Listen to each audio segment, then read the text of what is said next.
Hello everyone. This third visualization of complex multiplication is a little more involved. It is going to take several videos to fully explain. This first video will be for preliminary or general considerations. Going to have to go kind of fast because even fitting this in 10 minutes is going to be difficult. Okay, complex numbers are not vectors and vectors are not complex numbers, but if we're careful we can interchange them as long as we do it with certain understandings.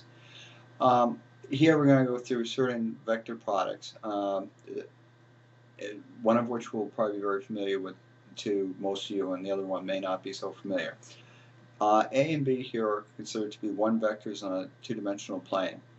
The first product is the inner product, or the dot product, of A and B, which we're going to define in two ways and use in two ways here. First is the magnitude of the first vector A times the projection of the second vector B onto it, or also alternately you can think of it as the magnitude of A times the magnitude of B times the cosine of the angle between A and B. The second product might be less familiar to you. Those of you familiar with exterior algebra or Clifford or geometric algebra will recognize this as the wedge product of A and B. Also, Tristan Needham in visual complex analysis refers to what I'm doing here and refers to this product as being a modified cross product. Also, this is going to be very familiar, this whole concept to you here.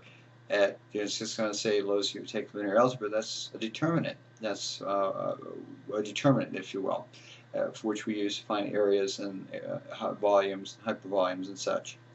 The wedge product is a generalization of the determinant used in this way. Anyway, A wedge P is going to be defined in a few different ways here too. It's the area of the parallelogram spanned by the origin, the terminus point of the first vector, and the terminus point of the sum of A and B, and the terminus point of vector B. And of course, the area of any parallelogram is just equal to the base times the height of the parallelogram, or also it's the magnitude of A times the magnitude of B times the sine of the angle between them. Now there's several different details, whatever notes we need to consider in regards to these two vector products. Number one is sometimes the inner product of A and B will be less than 0. That will occur when A or a translate of vector A, the first vector, and the projection of B onto A, or a translate of B, occurs with some negative translate of vector A. Also, the projection of B can occur, well, this is a multiple of vector A, or a negative of the multiple of vector A. Then, of course, the projection of B is going to be defined to be that scalar multiple times vector A. Now, I did a graph here to give you some example. Okay, the first thing is let's take vector A here and vector B right here. Okay. Now, the projection of vector B on vector A is indicated here, this arrow here coming from the origin. We're talking about vector space models, so all our vectors are assumed to be originate at the origin.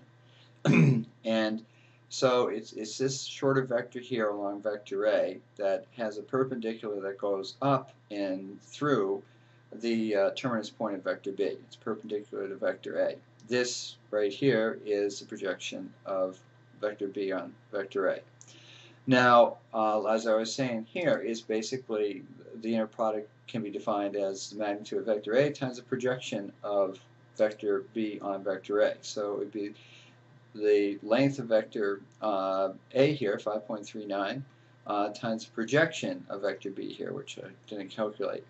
Now, what can happen is, say, with B prime here, this vector B prime here, vector B double prime here, is it can be that there is no perpendicular that will intersect, a perpendicular going through the terminus point of vector B or B prime that intersects vector A. So you have to take a translate of A. Sometimes that translate, like in this case, will be a negative translate, will be the negative of vector A, or a multiple of the negative of vector A in the case of B double prime. The same thing can happen in this other direction. If vector B terminated up over here, it'd have to be a translate of vector A that we'd have to use to find that perpendicular that would go through the terminus point of vector A. So I think that pretty much explains that, this point here.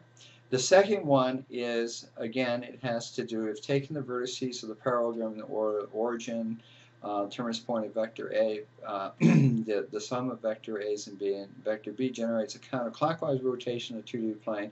The area of the parallelogram is defined for the wedge product to be greater than 0. Similarly, the clockwise rotation will define it to be less than 0, that area. Okay. This is, say, the parallelogram that we might speak about, formed by vectors vector A and vector B, and their sum. Okay.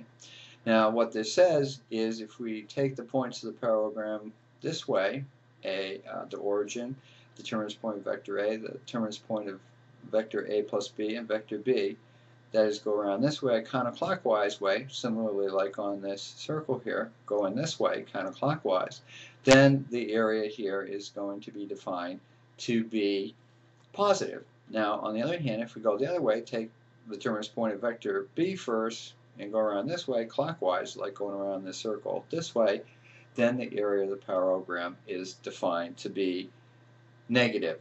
Okay? And also, what I should point out over here is, of course, the area of this parallelogram. You can figure it out, of course, from Cadbury's area parallelogram, well, just general area function. But I will find it more useful to take the base on the height. Now, this perpendicular here that forms that one endpoint of it forms the endpoint of the projection of B also happens to be a height of this parallelogram. In relation to vector A, okay?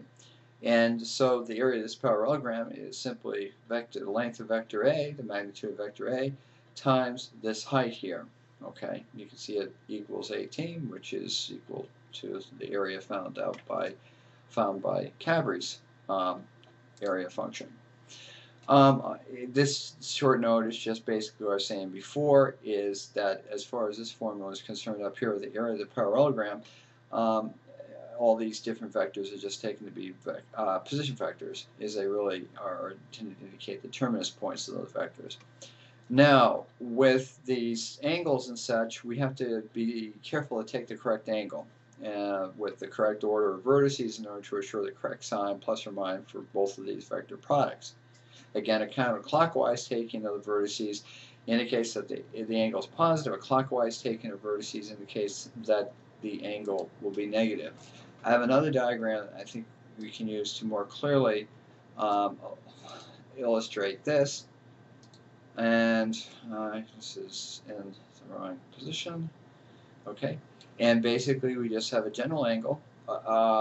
And basically we have is, if we take the angle starting from the terminus point of vector A into the origin up to vector B, it's like going around here in a counterclockwise direction on this arc from A to B, and because it's the resultant angle will be going from A to B, which is a clockwise rotation of the plane, the angle is considered positive.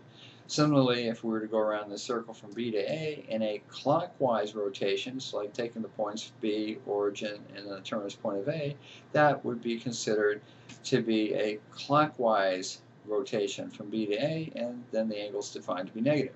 Another thing that will be important is to remember in which of these quadrants the cosine and sine function are defined to be positive or negative. It's the same as the xy coordinates. If you're in the first quadrant, they're both positive. Second quadrant, the cosine's positive, the sine's negative.